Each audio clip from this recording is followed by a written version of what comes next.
ठिकाणी आहे त्या पद्धतीचंच गण आयुक्तालय म्हणजेच ऊस आयुक्तालय हे आपल्या महाराष्ट्रामध्ये असावं यासाठी आम्ही सगळेजण 12 डिसेंबर रोजी आम्ही तिथे सगळेजण हजर राहणार आहोत. पण माझं एक सगळ्यांना आव्हान आहे की ज्याप्रमाणे माझे शेतकरी बांधव आहेत येतात त्याच पद्धतीनं एक महिला म्हणून मी एक थोडीशी विनंती करते की माझ्या महिलांनी देखील शेतकरी असतील किंवा माझ्या कर्जदार महिला असतील यांनी देखील उपस्थिती लावून आम्हाला सगळ्यांना सहकार्य करावे. आम्ही करतोय हे तुमच्यासाठी करतोय. सांगा आपल्या बायका सांगा ना, मी माझ्या नवऱ्याला सांगा. आणि सगळ्या शेतकरी बांधवांना एक नम्र विनंती आहे की तुम्ही जसं येता तसं तुमच्या बरोबर तुमच्या महिला म्हणजे तुमच्या पत्नीला देखील घेऊन या. कारण मी पण आता त्यांच्या बरोबर काम करते, मी आले पण मी आमच्या डॉक्टरांच्या बरोबर डॉक्टरना भांडून घेऊन आलेले. असं सहजासहजी कुणाचा नवरा येत नाहीये.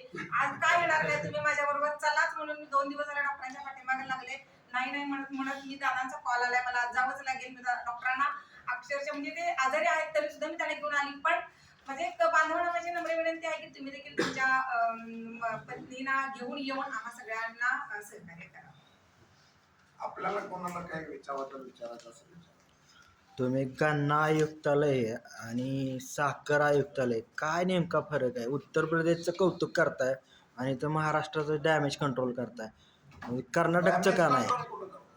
तेच ना, असा का आक्षेप घ्यायचा? काय डॅमेज कंट्रोल करायचं? तेच ना, फरक गन्ना म्हणजे काय आणि साखर म्हणजे काय? साखर हे लगेच आता तुम्हाला मी समजावून सांगतो, थोडं राग येऊन नका. साखर हा उत्पादन कारखान्यात झालेला आहे, हे इंडस्ट्रियल प्रोडक्शन आहे आणि इंडस्ट्रीला आपल्या मालाचे दर ठरवण्याचा अधिकार आहे, हे लक्षात घ्या. आपल्या मालाचा दर ठरवण्याचा अधिकार आहे. हरामखोर साखर कारखानदार आम्हाला दर नाही का बोलताय?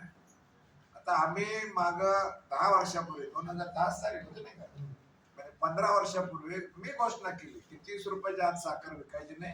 जर कोणी विकली तर ते घेणाऱ्याच्या घरापर्यंत जाणार नाही. ट्रकवाल्यांना सांगितलं साखर भरायची नाही, गाड्या पेटवून देऊ. त्याने कोणी भरले नाही. पुण्यामध्ये बोर्ड लागले की साखर संपली. सरकारचं काम आहे आवश्यक वस्तू कायद्यानुसार ते जीवनावश्यक ठरवलेली आहे, त्यामुळे ती पोचवली पाहिजे. तर त्याने पोलीस बंदोबस्तामध्ये ट्रका भरल्या 16 टनाच्या आणि 20 ट्रक एकामागे एक बंदोबस्तात पोलिसांच्या लावून दिले. त्या तिथं पुणे जिल्ह्यामध्ये दौंड तालुक्यात क्रांतिसेन नाना पाटील ब्रिगेड, उगाच आम्ही ते क्रांतिसेन नाना पाटील ब्रिगेडचे अध्यक्ष केले होते. त्याच्यातली एक ट्रक 40 किलोमीटर पाठलाग करून ती गाठली, ती पेटवून दिली. आणि त्याच्यानंतर मग दुसऱ्या दिवशी त्यावेळेला शरदचंद्रजी पवारच कृषी मंत्री होते, त्याने 20% लेवीची 10% केली. मी म्हटलं एक गाडी पेटली तर 10% कमी झाली, उरलेली 10% कमी व्हायला आणखी किती गाड्या पेटवायला लागतील?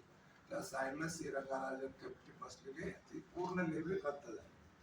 आता याने 40 रुपयाला विकावी, 60 रुपयाला विकावी, आम्ही कुठे त्यांना अडवलंय? सरकारला जर का साखर जनतेला किंवा इंडस्ट्रीला फुकट द्यायची असेल, त्याच्यातलं लक्षात घ्या की साखर ही फक्त लोकांना लागत नाही, खायला लागते ते फक्त 20%. हे जे डॉमेस्टिक यूज आहे ते आम्ही फुकट पण द्यायला तयार आहे 20%, पण उरलेले 80% जे इंडस्ट्रीमध्ये जाते त्याला 60 रुपये 80 रुपये लावा ना. आज पेढे विकणारी माणसं अर्धा किलो साखर आणि अर्धा किलो खावा, चांगला पेढा. आता काय भाव आहे? कंदी पेढे रस्त्यावर घ्या, गावात घ्या, तुमचा सातारा तर त्यासाठी प्रसिद्ध आहे. 400 रुपयाच्या आत आहे का किलो? कुठं असला तर सांगा. 400 कमीत कमीचा म्हणजे अर्धा किलो साखर आणि अर्धा किलो खवा. खव्याची किंमत काढा बाजूला, 100 काढा, 200 काढा, पण उरलेले 200 तुम्ही अर्ध्या किलो साखरेचे करायला लागलाय आणि तुम्हाला 30 रुपयाला साखर पाहिजे. लाजा वाटायला पाहिजे ना कारखानदारांना. परंतु गळा कापायचा कोणाचा? इथं ऊस उत्पादकांचा. काका बाजारात दर नाही म्हणजे धोरण ठरवणारे तुम्ही. आज देवेंद्र फडणवीसला पाठिंबा कोणाचा आहे? कोणाचा सांगा? सगळे कारखानदार गेले का नाही त्याच्या बाजूला? ज्याची दिल्लीत सत्ता असेल त्याच्या बाजूला असते ते सगळे. बूट चाटतात त्यांचे उद्योगपतींचे सगळे उद्योग कारखानदार. आणि बळी कोणाचा देतात? ऊस उत्पादकांचा. तसं होत नाही उत्तर भारतात. मायावतींच्या पासून सगळे जण तिथं ऊस उत्पादक ताकदीने उभे राहिले तरी त्यांनी गन्ना आयुक्तालय करून घेतलेलं आहे. ऊसाचा उत्पादन खर्चावर भाव दिला पाहिजे. उद्या एखादं सरकार आलं आणि म्हटलं की आम्ही जनतेला साखर फुकट देणार आहे, मतं मिळवण्यासाठी काय करतात? आज 80 कोटी लोकांना गहू तांदूळ फुकट देत आहे. पण आमच्याकडनं किमान MSP ना भावाने जरी घेताय खरेदी, उद्या जर का तुम्ही साखर फुकट वाटतोय म्हणून आम्हाला ऊस फुकट द्या म्हणला, आम्ही द्यायचं का? आज जो काही आता नानाने सांगितलं की याचा उत्पादन खर्च काय आहे तो खरा धरा, आणि जो खरा उत्पादन खर्च आहे तो धरून तुम्ही काय पैसे द्या आम्हाला. दुसरं काय 7.5 म्हणतो, राहू दे 6.5 होते का बघा, 8.5 झालं तर 8.5 द्या. काय चूक काय याच्यात सांगायची? खरा खर्च काढा ना. उत्पादनाचा खरा खर्च शेतकऱ्याला द्यायचा नाही, काढायचा नाही. आता हे नानावाचं देशी दारूचं सांगा, 1 टन ऊसापासून 40 किलो मोलॅसिस निघतंय. साखर किती निघते, बगॅस किती निघतो, मी सगळ्याचा हिशोब सांगत नाही, पण केवळ 40%, 40 किलो मळी आणि 40 किलो मळीची अल्कोहोल निघतंय, त्याच्यामध्ये पाणी घातलं जातंय आणि 27 लिटर दारू केली जाते. आता 90 पिणाऱ्यांना माहिती आहे, एका 90ची किंमत 40 रुपये आहे. लिटरची किंमत होते किती होते? 900 मिलीची 400 होते. 400. आता एका टनापासून किती झाली? 27 लिटर. 27 लिटरचे गुणिले 900 किती पैसे? 10,800 रुपये होते. कशाचे? 40 किलो मळी जी निघाली आमच्या 1 टन ऊसातनं, त्याचे पैसे यांनी दारू करून किती केले? 10,800 रुपये एका टनाचे. हर्षवर्धन पाटील त्यावेळेस सहकार मंत्री होते, मला म्हणले आम्ही दारू पिणाऱ्यांच्याकडे घेतोय, तुम्ही काय? अरे पण घेताय तुम्ही दारुड्यांच्याकडनं, आम्हाला दारू वाजून आमचेच पैसे घेताय आणि ऊस उत्पादकाला मात्र पैसे नाही म्हणता. लाज वाटायला पाहिजे का नाही ना? पैसे आता देतोय कोण, पण माल केला कोणाच्या पासून? कच्चा माल कोणाचा आहे? त्याला काही देणार का नाही तुम्ही? अर्धे तर द्या. पण यावरती कर जो आहे ना, या 1 लिटरला 100 रुपये आहे. इथं जे 27 लिटर दारू झाली त्या ठिकाणी 27 रुपयाला 27 लिटरला 100 प्रमाणे 2,700 रुपये एका टनावर टॅक्स आहे दारूचा, म्हणजे उसावरचा टॅक्स. दारूच्या मध्ये पुन्हा एक्साईज काढली, साखरेची स्टेट एक्साईज आणि सेंट्रल एक्साईज आणि सगळ्या, तर 1 टन उसाला 4,000 रुपये टॅक्स आहे. 1 टन उसाला राज्य सरकार आणि केंद्र सरकारचा टॅक्स किती आहे? 4,000 रुपये. आणि आम्हाला 3,000 द्यायला तयार नाही. अरे 4,000 मध्ये आमचं जर सगळं टॅक्स तिकडचा बंद केला ना आम्हाला दिला तर 4 3 7 होते ना, इथंच होतंय. काय तुम्हाला बाकीचं गणाकार भागाकार करायची गरजच नाही. पण हे टॅक्सेशन थेट ऊसावर आणि साखरेवर कारखान्यात घेतात.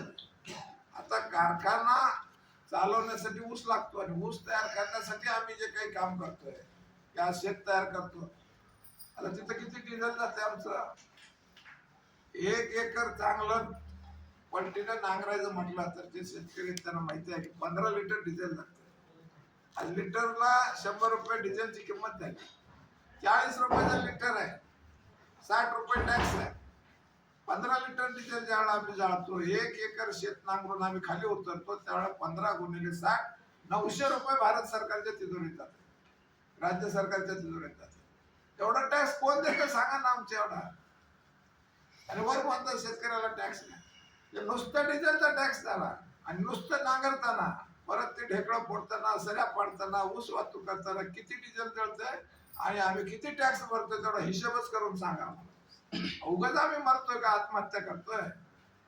कष्ट न करता मरतोय. घरात पोरांची लग्न होईना झालं, स्पष्ट लिहिलं या पत्रकात.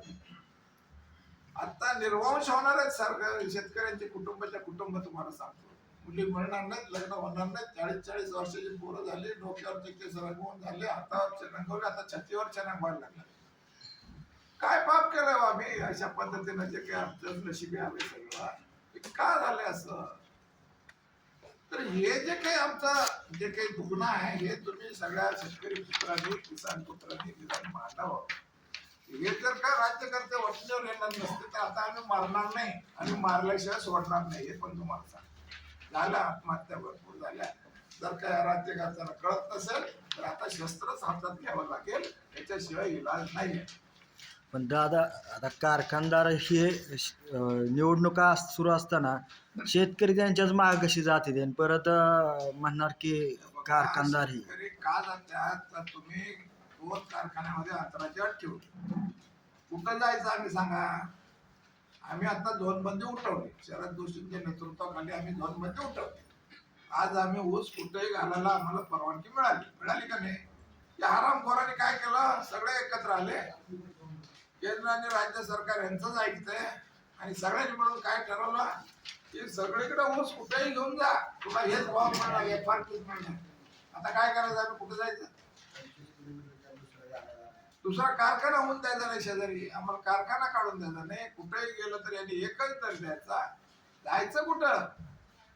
आणि ह्यांना नाही मत द्यायची तर आणि काय, त्यांनी अर्ज भरला होता. ऊस तोडतात का ऊस न्यायसाठी आम्हाला दर राहू द्या, आमचा ऊस न्या, आमचं शेत मोकळं करा म्हणायची पाळी आली. हो, किती वाईट अवस्था करून ठेवली या कारखानदारांनी. आणि हे राज्यकर्ते आहेत, निवडून येत आहेत. आता अशा पद्धतीनं हे बघा, मरता क्या नाही करता. मांजर जर तुम्ही मारायला लागला, कोंबड्या धरताय काय करताय म्हणून, आणि ते जर पळताय, पळून पळून बघताय इकडनं सुटायला जागा आहे का, तिकडं आहे का, इकडं खिडकीत जागा नाही असं दिसत, त्यावेळेला ते त्या मारणाऱ्याच्या नरड्याला घोट घेत आहे. ते असं सकाळी मरत नाही. तसं आज आम्हाला या मारणाऱ्यांच्या नरडीचा घोट घ्यायची वेळ आलेली आहे. हे तुम्हाला साताऱ्यातनं सांगतोय. क्रांतीसेन नाना पाटलांचा 6 डिसेंबर हा स्मृती दिवस आहे. बाबासाहेब आंबेडकरांचा पण स्मृती दिवस आहे. त्या दोघांना साक्षी ठेवून सांगतोय की तुमची घटना ह्याने मोडून तोडून टाकलेली आहे. त्या घटनेतनं आता न्याय मागायला मला अर्थ म्हणजे व्यवस्थाच ठेवलेली नाही. सगळे कायदे शेतकरी विरोधी केलेले आहेत. आता हातात शस्त्र घेतल्याशिवाय बघ